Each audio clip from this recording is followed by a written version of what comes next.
ನಮಸ್ಕಾರ. ಮಂಗಳೂರು ಬೂದಿ ಮುಚ್ಚಿದ ಕೆಂಡದಂತಾಗ್ತಿದೆ. ಯಾವ ಕ್ಷಣದಲ್ಲಿ ಎಲ್ಲಿ ಹೆಣ ಬೀಳುತ್ತೆ ಅಂತ ಹೇಳೋದಕ್ಕಾಗಲ್ಲ. ಹೆಣ ಬಿದ್ದ ಮೇಲೆ ಅಲ್ಲಿ ರಾಜಕೀಯ ಪ್ರವೇಶ ಮಾಡುತ್ತೆ.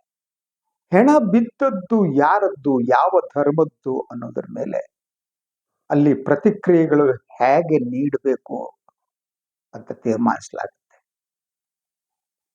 ಈ ಮಂಗಳೂರಿನಲ್ಲಿ ಒಂದು ರೀತಿಯಲ್ಲಿ ಸರಣಿ ಹತ್ಯೆಗಳು ನಡೀತಾ ಇವೆ. ಅವನು ಸುಹಾಸ್ ಶೆಟ್ಟಿ ಅನ್ನುವ ವ್ಯಕ್ತಿ, ಆತನ ಹತ್ಯೆ ಆಯಿತು. ನಂತರ ಈಗ ಆದಂತ ಮುಸ್ಲಿಂ ಯುವಕನ ಹತ್ಯೆ. ಈ ಎರಡೂ ಹತ್ಯೆಗಳಲ್ಲಿ ಇರುವ ಪ್ರತಿಕ್ರಿಯೆಗಳು ಮತ್ತು ಮಾಧ್ಯಮ ಅದನ್ನ ಯಾವ ರೀತಿ ವರದಿ ಮಾಡ್ತಿದೆ ಅನ್ನೋದ್ರ ಬಗ್ಗೆ ಮಾತನಾಡಬೇಕು ಅಂತ ಅಂದ್ಕೊಂಡಿದ್ದೀನಿ. ಒಂದು ಮಾಧ್ಯಮ ಹೇಗೆ ಅಂತ ಅಂದ್ರೆ, ರೌಡಿ ಶೀಟರ್ ಹಿಂದೂ ಕಾರ್ಯಕರ್ತ ಹತ್ಯೆಯಾದಾಗ ಆತ ಹುತಾತ್ಮ. ಆತನ ಆ ಹತ್ಯೆಯ ನಂತರ ಒಂದು ರೀತಿಯಲ್ಲಿ ರನ್ನಿಂಗ್ ಕಾಮೆಂಟ್ರಿಯನ್ನೇ ನಮ್ಮ ಮಾಧ್ಯಮಗಳಲ್ಲಿ ಇರ್ತವೆ. ನಂಬರ್ 1 TV 9 ಪ್ರಾರಂಭವಾಗಿ ಬಹುತೇಕ ಎಲ್ಲ ವಾಹಿನಿಗಳು ಕೂಡ ಹಿಂದೂ ಕಾರ್ಯಕರ್ತನ ಹತ್ಯೆ ಅಂತ ಪ್ರಚಾರ ಮಾಡಿದ್ರು ಹೊರತು ಆತ ರೌಡಿ ಸೀಟರ್ ಅನ್ನೋದನ್ನ ಮುಚ್ಚುವುದಕ್ಕೆ ಯತ್ನ ಮಾಡಿದ್ರು. ಹಾಗೇನೆ ಅದಕ್ಕೆ ಪೂರಕವಾಗಿ ಬಿಜೆಪಿ ಪ್ರತಿಕ್ರಿಯೆ ಇತ್ತು. ಹಾಗೆ ಇತ್ತು. ಬಿಜೆಪಿ ನಾಯಕರುಗಳು ಅವ್ರ ಮನೆಗೆ ಹೋದ್ರು, ಪಕ್ಷದ ವತಿಯಿಂದ 25 ಲಕ್ಷ ರೂಪಾಯಿ ಕೊಟ್ಟರು.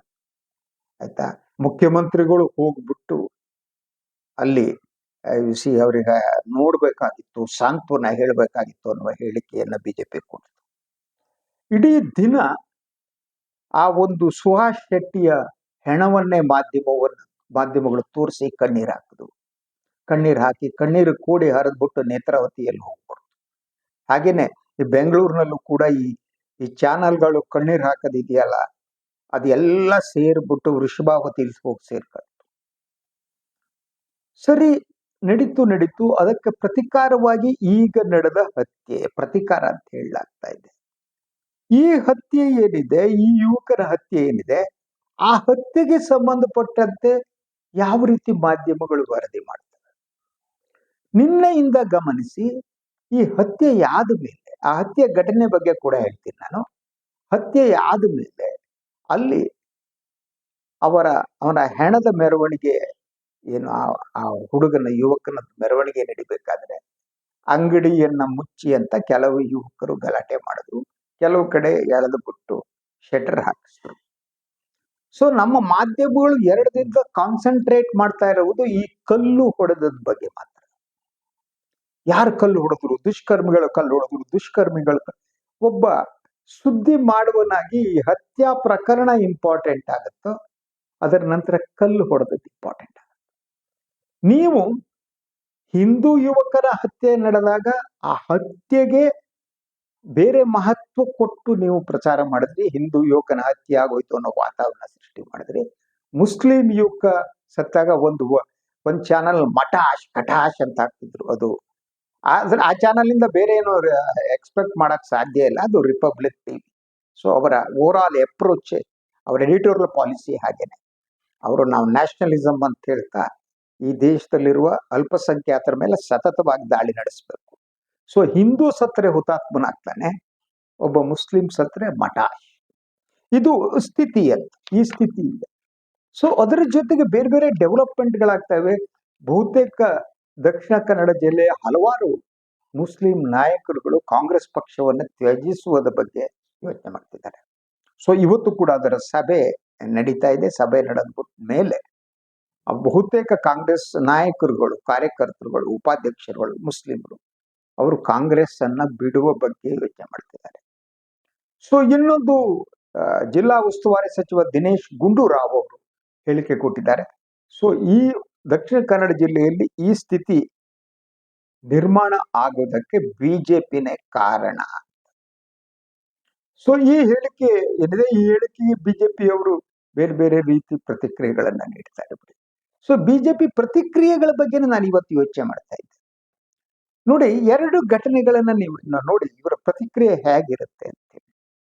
ಒಂದು, ಈ ಕನ್ನಡಕ್ಕೆ ಸಂಬಂಧಪಟ್ಟ ಹಾಗೆ ಈಗೇನು ವಿವಾದ ಸೃಷ್ಟಿಯಾಗಿದೆ ಆ ಬಗ್ಗೆ ನಾನು ಮಾತನಾಡಿದ್ದೀನಿ ನನ್ನ ಯೂಟ್ಯೂಬ್ ಚಾನಲ್ ಅಲ್ಲಿ ನೋಡ್ಬೋದು.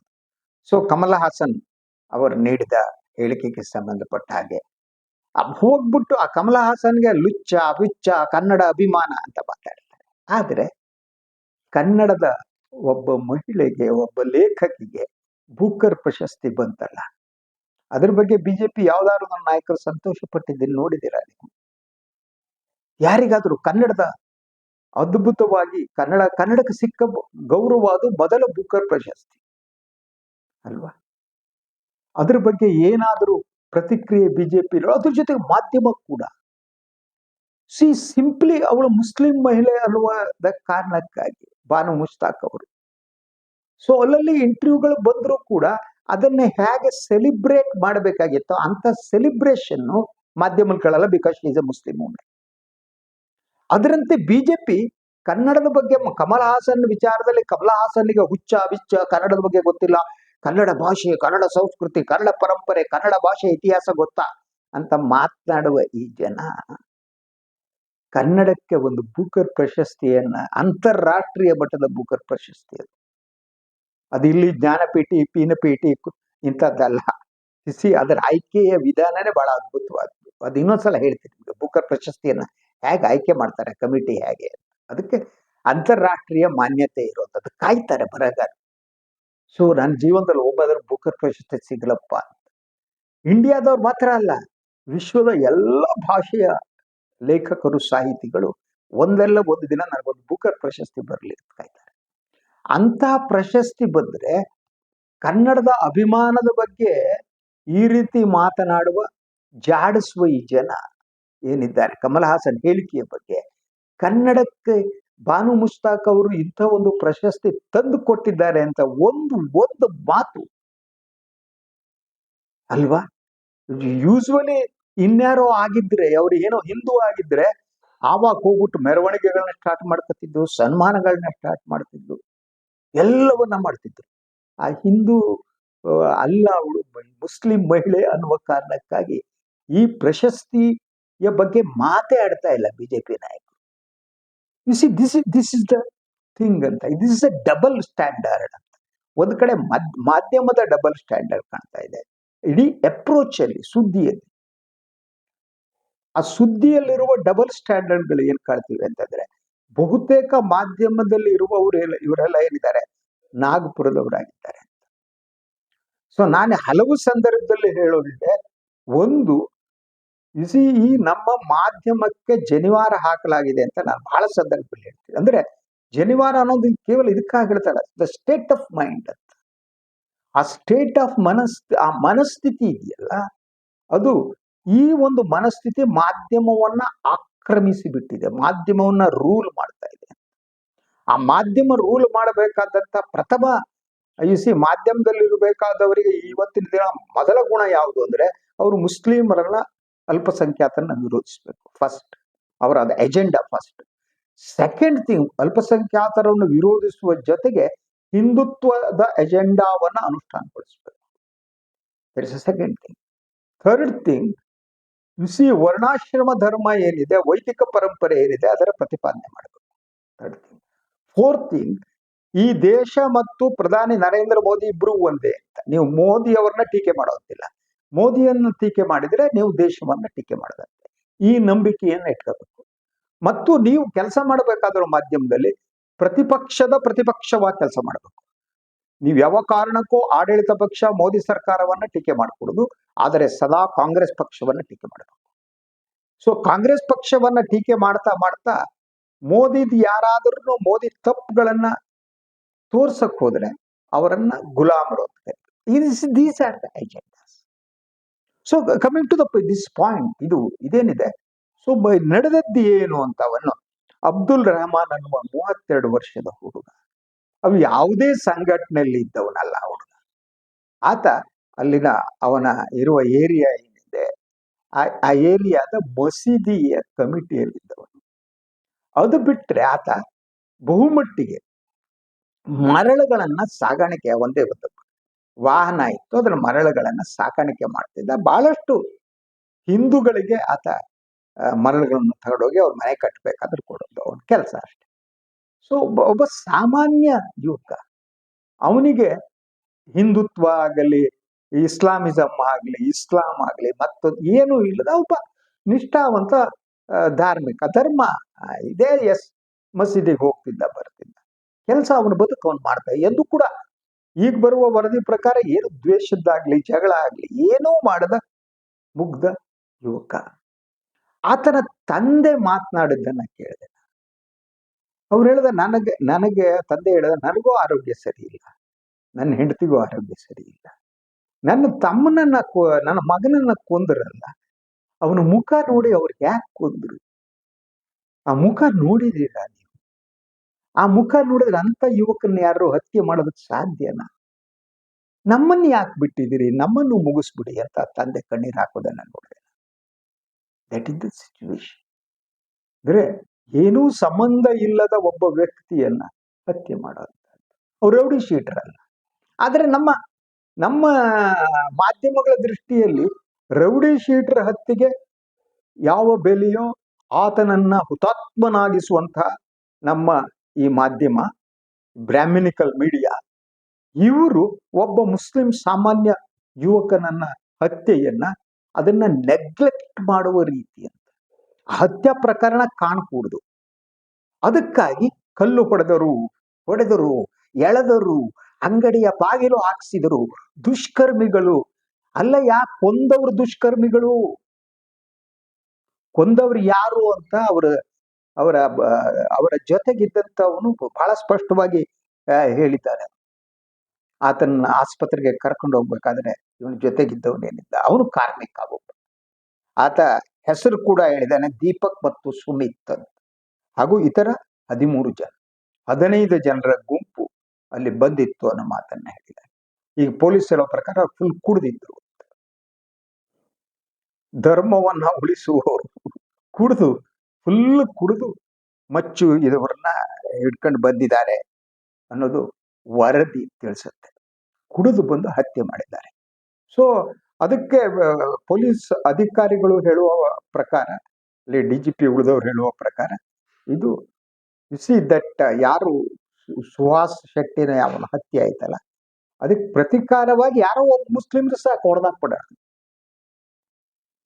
ಸೊ ಇದು ಪ್ರತಿಕಾರದ ಸೇಡಿನ ಹತ್ಯೆ ಇರಬೇಕು ಅನ್ನೋದು ಪೊಲೀಸರು ಹೇಳಿದ್ದಾರೆ. ಆದ್ರೆ ಬೇರೆ ಕಾರಣಗಳು ಕಾಣ್ತಾ ಇಲ್ಲ. ಯಾಕಂದ್ರೆ ಯಾವುದೋ ವೈಯಕ್ತಿಕ ಕಾರಣಗಳು ಇದ್ರೆ ಕಾಣ್ಬೇಕಲ್ವಾ, ಜಗಳ ಇರಬೇಕು, ಇನ್ನೊಂದಿರ್ಬೇಕು. ಅಂತಹ ಯಾವುದೇ ವೈಯಕ್ತಿಕ ಕಾರಣಗಳು ಕಾಣ್ತಾ ಇಲ್ಲ ಅಂತ ಪೊಲೀಸರು ಹೇಳುವಂಥದ್ದು. ಅದ್ರ ಜೊತೆಗೆ ದಟ್ ಈ ಕಂಪ್ಲೇಂಟ್ ಏನಿದೆ, ಅದು ಬಂಟ್ವಾಳ ರೂರಲ್ ಪೊಲೀಸ್ ಇದರಲ್ಲಿ ಕಂಪ್ಲೇಂಟ್ ನೀಡಲಾಗಿದೆ. ಮೊಹಮ್ಮದ್ ನಿಸಾರ್ ಅಂತ ಅವ್ರು ಏನ್ ಹೇಳಿದ್ದಾರೆ ಅಂತಂದ್ರೆ, ದೀಪಕ್ ಮತ್ತು Sumit were known to Kalandar Shafi ಅಂತ. Shafi reveal the name to him. So ಯಾರು ಕಲಂದರ್ ಶಫಿ ಅಂತಂದ್ರೆ ಯಾರು ಹತ್ಯೆಯಾದ ಯುವಕ ಇದನ್ನು ಅವರ ರೆಹಮಾನ್ ಅವರ ಜೊತೆಗೆ ಇದ್ದವನು. ಸೊ ಆತ ಹೇಳಿದಾನೆ ಅಂತ. ಇವನು ನಾನು ನಿಮ್ಗೆ ಈಗಾಗಲೇ ಹೇಳಿದೆ, ಅಬ್ದುಲ್ ರೆಹಮಾನ್ ಹೇಳಿದ್ದಾರೆ, ಸೆಕ್ರೆಟರಿ ಆಗಿದ್ದು ಕೊಲ್ತಮಜಲು ಜುಮಾ ಮಸೀದಿ ಸೆಕ್ರೆಟರಿ ಅಂತ. ಈಗ ಅವನಿಗೆ ಪಾಪ ಅವರ ಹೆಂಡತಿ ಮತ್ತು 2 ಮಕ್ಕಳು ಅಂತ ಹೇಳಲಾಗ್ತಾ ಇದೆ. ಸೊ ಅವ್ರಿಗೆ 2 ಮಕ್ಕಳಿದ್ದಾರೆ, ಹೆಂಡತಿ ಇದ್ದಾರೆ, ವಯಸ್ಸಾದ ತಂದೆ ತಾಯಿ ಇದ್ದಾರೆ. ಸೊ ಈ ಹತ್ಯೆ ಅನ್ನೋದು ಈ ಸ್ಥಿತಿ ಇದೆಯಲ್ಲ, ಈ ಸ್ಥಿತಿ ಕಾರಣ ಏನು ಅದನ್ನ ದಿನೇಶ್ ಗುಂಡೂರಾವ್ ಈಗಾಗಲೇ ಎಕ್ಸ್ಪ್ಲೈನ್ಡ್ ಅವ್ರು ಹೇಳಿದ್ದಾರೆ. ಆ ಒಂದು ಮನಸ್ಥಿತಿ ಅಂತ, ಈ ಸೇಡನ್ನ ತೀರಿಸಿಕೊಳ್ಳಬೇಕು, ಅವ್ನು ಕೊಲ್ಲು ಇವ್ನು ಕೊಲ್ಲು ಅನ್ನೋದೇನಿದೆ. ಯಾವುದೋ ಒಂದು ಹತ್ಯೆ ನಡೆದೋಗ್ಬಿಡುತ್ತೆ. ಅದು ಬಹಳಷ್ಟು ಹತ್ಯೆಗಳು ಧಾರ್ಮಿಕ ಕಾರಣ ಅಲ್ಲದೇನೆ ನಡೀತಿರ್ತವೆ. ಅಂತ ಹತ್ಯೆಯನ್ನ 2 ಧರ್ಮಗಳ ನಡುವಿನ ಹತ್ಯೆಯಾಗಿ ಅದನ್ನ ಪರಿವರ್ತಿಸುವುದು ಮತ್ತು ಪ್ರಚಾರ ನೀಡುವುದು ಒಂದು ರಾಜಕೀಯ ಲಾಭ ಪಡೆಯುವುದು. ರಾಜಕೀಯ ಲಾಭ ಪಡೆಯುವ ಇಂಥ ಹತ್ಯೆಗಳೇನಿವೆಯಲ್ಲ, ಇದ್ರ ಬಗ್ಗೆ ನಾನು ಹಲವು ಉದಾಹರಣೆ ಇದು ಹತ್ಯೆ ಮಾಡಿ ಜೈಲಿಗೆ ಹೋಗಿರ್ತಾರೆ ನೋಡಿ, ಅವ್ರನ್ನ ಕೇಳೋರು ಯಾರು ಇರಲ್ಲ. ಆ ಹುಡುಗರಿಗೆ ಏನಿರ್ತಾರೆ, ಅವ್ರು ಜೈಲಿನಲ್ಲಿ ಮಾಡ್ಬೇಕಾದ್ರೆ ಕೆಲವೊಮ್ಮೆ ಅವ್ರಿಗೆ ಜಾಮೀನು ಸಿಗಲ್ಲ. ಬಿಜೆಪಿ ಅವರು ಬಂದ್ಬಿಟ್ಟು ಮೆರವಣಿಗೆಯಲ್ಲಿ ಬಂದ್ಬಿಟ್ಟು ದುಡ್ಡು ಕೊಟ್ಬಿಟ್ಟು ಹೊರಟೋಗ್ಬಿಟ್ಟಿರ್ತಾರೆ. ಆದರೆ ಜೈಲಲ್ಲಿ ಇರುವವರು ಅಂತ ಹಲವು ಉದಾಹರಣೆಗಳು ಇವೆ. ಅದ್ರ ಜೊತೆಗೆ ರಾಜಕೀಯ ಪಕ್ಷಗಳು ಮಾಡಬೇಕಾದ್ದೇನಿದೆ, ಈ ಕೋಮುಗಳ ನಡುವೆ ಒಂದು ಸೌಹಾರ್ದವನ್ನು ಸೃಷ್ಟಿಸುವ ಕೆಲಸ. ಪ್ರತಿಕಾರ ಮತ್ತು ಹತ್ಯೆ ಇದೆಯಲ್ಲ, ಅದು ಒಮ್ಮೆ ಪ್ರಾರಂಭವಾದ್ರೆ ಅದು ನಿರಂತರವಾಗಿ ನಡೀತಾ ಇರುತ್ತೆ. ರಕ್ತ ರಕ್ತವನ್ನೇ ಬಯಸುತ್ತಂತೆ, ಹತ್ಯೆ ಹತ್ಯೆಯನ್ನೇ ಬಯಸುತ್ತಂತೆ. ಸೊ ಇದರಿಂದ ವಿಮುಖರನ್ನಾಗಿಸುವ ಒಂದು ವಾತಾವರಣ ಸೃಷ್ಟಿಸೋದು ಬಹಳ ಮುಖ್ಯ. ಅದು ಯಾವಾಗ ಸಾಧ್ಯ ಆಗುತ್ತೆ ಅಂದ್ರೆ ರಾಜಕಾರಣ ಇದರಲ್ಲಿ ಇನ್ವಾಲ್ವ್ ಆಗೋದು ನಿಲ್ಲಿಸ್ಬೇಕು. ಇದು ದಕ್ಷಿಣ ಕನ್ನಡ ಜಿಲ್ಲೆಯಲ್ಲಿ ಅಂತ ಶ್ರೀಮಂತ ಸಂಸ್ಕೃತಿಯ ಜಿಲ್ಲೆ ಅದು. ಅಲ್ಲಿ ಈ ಸ್ಥಿತಿ ನಿರ್ಮಾಣ ಆಗಿರುವುದೇನಿದೆ, ಅದಕ್ಕೆ ಹಿಂದುತ್ವದ ರಾಜಕಾರಣನೇ ಬಹಳ ಮುಖ್ಯವಾದ. ಹಿಂದುತ್ವದ ರಾಜಕಾರಣ ಇಡೀ ದಕ್ಷಿಣ ಕನ್ನಡ ಜಿಲ್ಲೆಯ ಕೋಮು ಸೌಹಾರ್ದದ ಇತಿಹಾಸಕ್ಕೆ ಕೊಳ್ಳಿ ಇಟ್ಟಿದೆ. ಯಾವತ್ತೂ ದಕ್ಷಿಣ ಕನ್ನಡ ಇರಲಿಲ್ಲ. ಅಲ್ಲಿ ಕೋಮು ಸೌಹಾರ್ದತೆ ಅನ್ನೋದು ದಕ್ಷಿಣ ಕನ್ನಡದ ಜೀವ ಜಲವಾಗಿತ್ತು ಒಂದು ಕಾಲಘಟ್ಟದಲ್ಲಿ. ಆದರೆ ಯಾವಾಗ ಬಿಜೆಪಿ ಪ್ರಬಲವಾಗ್ತಾ ಬಂತು, ಆಗ ಸಂಘ ಪರಿವಾರದ ಬೇರೆ ಬೇರೆ ಸಂಘಟನೆಗಳೇನಿವೆ, ಬಜರಂಗ ದಳ, ಶ್ರೀರಾಮ್ ಸೇನೆ ಇತ್ಯಾದಿಗಳು, ಅವರು ಈ ಬೆಂಕಿ ಹಚ್ಚುವ ಕೊಳ್ಳಿ ಇಡುವ ಕೆಲಸವನ್ನ ಪ್ರಾರಂಭ ಮಾಡಿದ್ರು. ಅದಕ್ಕೆ ಮಾಡಿದ ಮೇಲೆ ಪ್ರಾರಂಭ ಆಯ್ತು. ಅದು ಹಿಂದೂ ಮುಸ್ಲಿಂ ಗಲಾಟೆಯಾಗಿ ಮುಸ್ಲಿಮರಲ್ಲೂ ಎದ್ದು ನಿಂತರು. ಇವ್ರು ಕೊಲ್ಲೋದು, ಇವ್ರು ಅಲ್ಲಿ ಕೊಲ್ಲೋದು, ಇಂಥ ಪ್ರಾರಂಭ ಆಯ್ತು. ಆ ಪ್ರವೀಣ್ ನೆಟ್ಟಾರು ಬಿಟ್ಟಾರ ಅವನ ಕೊಲೆಯಿಂದ ಪ್ರಾರಂಭವಾದದ್ದು ಸತತವಾಗಿ ಒಂದಾದ್ಮೇಲೆ ಇದು ಮಾಡಬೇಕಾದ ಕೆಲಸ ಏನು ಅಂದ್ರೆ, ರಾಜಕಾರಣಿಗಳು ಕೂತು ಸಮಾಜದಲ್ಲಿ ಸಾಮರಸ್ಯ ಮೂಡಿಸುವ ಕೆಲಸವನ್ನು ಮಾಡಬೇಕು. ಅದು ಯಾಕೆ ಸಾಧ್ಯ ಆಗ್ತಾ ಇಲ್ಲ ಅಂದ್ರೆ, ಬಿಜೆಪಿ ಸಂಘ ಪರಿವಾರಗಳಿಗೆ ಈ ರಕ್ತಸಿಕ್ತ ರಾಜಕಾರಣ ಅಂದ್ರೆ ಬಹಳ ಇಷ್ಟ. ಅವರು ನಿಮಗೆ ರಕ್ತವನ್ನ ನೋಡಿನೇ ಅವರು ಹಿಂಸಾ ರಾಜಕಾರಣ. ಯಾಕಂದ್ರೆ ಅವರ ಗುರುಗಳೇನಿದ್ದಾರೆ, ಅವರ ತಾತ್ವಿಕ ಗುರುಗಳು ಎಲ್ಲ ಹಿಂಸೆಯನ್ನು ಇಷ್ಟಪಡುವಂತರು. ಗೋಡ್ಸೆಯಿಂದ ಪ್ರಾರಂಭವಾಗಿ ಗೋಡ್ಸೆ, ಸಾವರ್ಕರ್ ಇತ್ಯಾದಿ ಇವರೆಲ್ಲ ಏನಿದ್ದಾರೆ, ಅವರಿಗೆ ಅಹಿಂಸೆ ಅಂದ್ರೆ ಕಂಡ್ರಾಗಲ್ಲ. ಆ ಕಾರಣಕ್ಕೆ ಗಾಂಧಿಯನ್ನು ವಿರೋಧಿಸ್ತಾರೆ. ಗಾಂಧಿಯನ್ನ ವಿರೋಧಿಸುವವರೆಲ್ಲ ಅಹಿಂಸಾ ವಿರೋಧಿಗಳು ಆಗಿರ್ತಾರೆ ಅನ್ನೋದು ಅರ್ಥ ಮಾಡ್ತಾರೆ. ಗಾಂಧಿಯನ್ನ ಒಪ್ಪಿಕೊಂಡವರು ಎಂದೂ ಕೂಡ ಹಿಂಸೆಯನ್ನ ಪ್ರತಿಪಾದಿಸಲ್ಲ. ಅವರು ಅಹಿಂಸಾವಾದಿಯಾಗಿರ್ತಾರೆ. ಗಾಂಧಿಸಂ ಅಥವಾ ಗಾಂಧಿ ತಿಳಿಸಿಕೊಟ್ಟದ್ದೇ ಪ್ರೀತಿ, ಸೌಹಾರ್ದತೆ, ಅಹಿಂಸೆ, ಶಾಂತಿ ಇತ್ಯಾದಿಗಳನ್ನ. ಆದರೆ ಗೋಡ್ಸೆ ಹಾಗಲ್ಲ. ಗೋಡ್ಸೆ ಪಿಸ್ತೂಲು, ಕೊಲೆ, ಹತ್ಯೆ, ಇದು ಆ ಹತ್ಯಾ ರಾಜಕಾರಣದ ಇತಿಹಾಸ ಇನ್ನೊಂದ್ಸಲ ನಾವು ಮಾತನಾಡೋಣ. ಯು ಸಿ ದಟ್ 1991ರಿಂದ ಈ ಹಿಂಸಾ ರಾಜಕಾರಣ ಯಾವ ರೀತಿ ಬೆಳೀತಾ ಹೋಯ್ತು. ಅದು ಕೋಮು ರಾಜಕಾರಣ ಇದೆಯಲ್ಲ, ಕೋಮು ರಾಜಕಾರಣದ ಮೂಲ ದ್ರವ್ಯವೇ ಹಿಂಸಾ ರಾಜಕಾರಣ ಅಲ್ವಾ. ಸೊ ಅದು ಒಂಥರ ಫ್ಲೆಶ್ ಅಂದ್ರೆ ಒಂಥರ ರಕ್ತ ಮಾಂಸವನ್ನ ಬಯಸ್ತಾ ಹೋಗುತ್ತೆ. ಆ ರಕ್ತ ಮಾಂಸವನ್ನು ಬಯಸುವ ರಾಜಕಾರಣ ಬೆಳೀತಾ ಹೋಗುತ್ತೆ. ಈಗ ಅದು ಹೆಮ್ಮರಾಗಿದೆ. ಈಗ ತಕ್ಷಣ ನೀವು ದಕ್ಷಿಣ ಕನ್ನಡದಲ್ಲಿ ಇದನ್ನೆಲ್ಲ ನಿಲ್ಲಿಸುವುದು ಅಷ್ಟು ಈಸಿ ಆಗ್ತಾ ಇಲ್ಲ. ಅದ್ರ ಜೊತೆಗೆ ಕಾಂಗ್ರೆಸ್ನವ್ರದ್ದು ಅಯೋಗ್ಯತನೂ ಇದೆ. ಅವರು ಬಿಸಿನೆಸ್ ಒಳಗಡೆ ಎಲ್ಲರ ಜೊತೆನೂ ಮಾಡ್ತಾರೆ. ಅಲ್ಲಿ ಸಂಘ ಪರಿವಾರಗಳಿಗೆ ಯಾರ್ಯಾರು ಇಂಥ ಕೋಮುವಾದಿಗಳು ಸಂಘ ಪರಿವಾರದವ್ರಿಗೆ ಆಶ್ರಯ ಕೊಡೋ ಕೆಲಸವನ್ನು ಕಾಂಗ್ರೆಸ್ ನಾಯಕರು ಮಾಡ್ತಿದ್ದಾರೆ. ಹಲವು ಕಾಂಗ್ರೆಸ್ ನಾಯಕರ ರಿಲೇಷನ್ ಏನಿದೆ ಅದು ಇಂಥವ್ರ ಜೊತೆಗೂ ಇದೆ ಅಲ್ವಾ.